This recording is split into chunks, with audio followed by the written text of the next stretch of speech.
One of the scribes came near and heard them disputing with one another, and seeing that he answered them well, he asked him, "Which commandment is the first of all?" Jesus answered, "The first is, 'Hear, O Israel, the Lord our God, the Lord is one. You shall love the Lord your God with all your heart, and with all your soul, and with all your mind, and with all your strength. The second is this, you shall love your neighbor as yourself. There is no other commandment greater than these."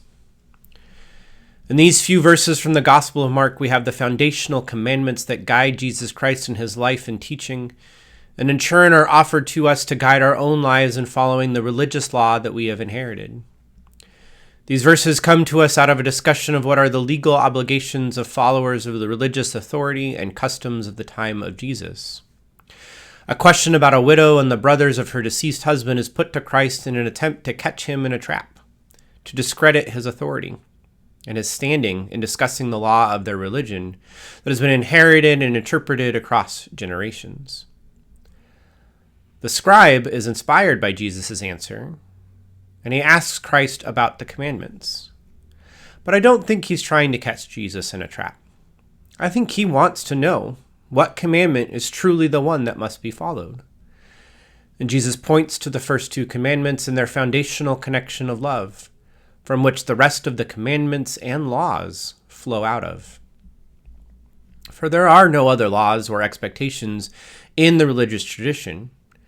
If there is not an understanding that love for God and love for neighbor take precedence in our relationships and interactions with one another.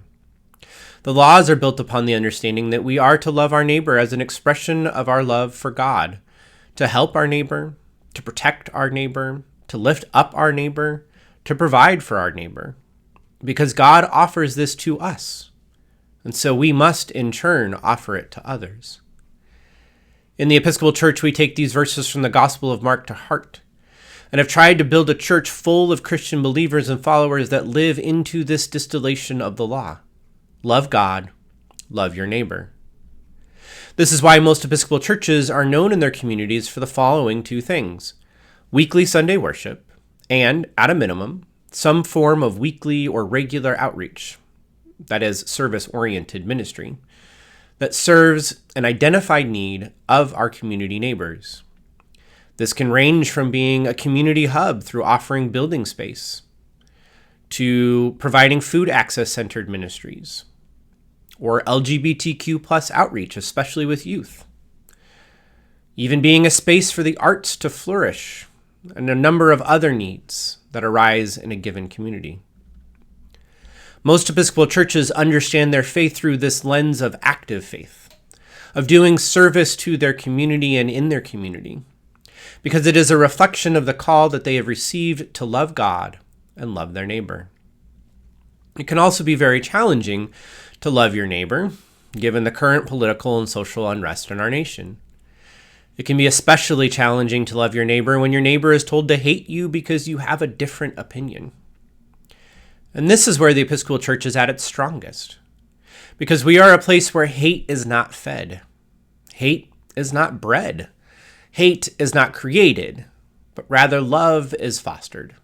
Love is promoted. Love is encouraged and in many ways expected, especially when it is between neighbors who disagree. My parish, like many Episcopal churches, has folks from all across the political spectrum. But because of our embrace and expectation of love for God and for neighbor, we find common ground with one another. We challenge the political authorities of our time together, because they are not meeting this bar that we have set for ourselves. Our most conservative members are standing alongside our most progressive members in calling out policies and actions that go beyond politics into hate. And sometimes we disagree on how best to do that, but we disagree respectfully. And we haven't lost a single member, even in our clear defense of what conservative politicians might deem as woke or liberal theology. Theology that really is simply the gospel message of Christ. When you are connected to your neighbor, when you know your neighbor, when you love your neighbor, it is nearly impossible to hate your neighbor, because we are called to love.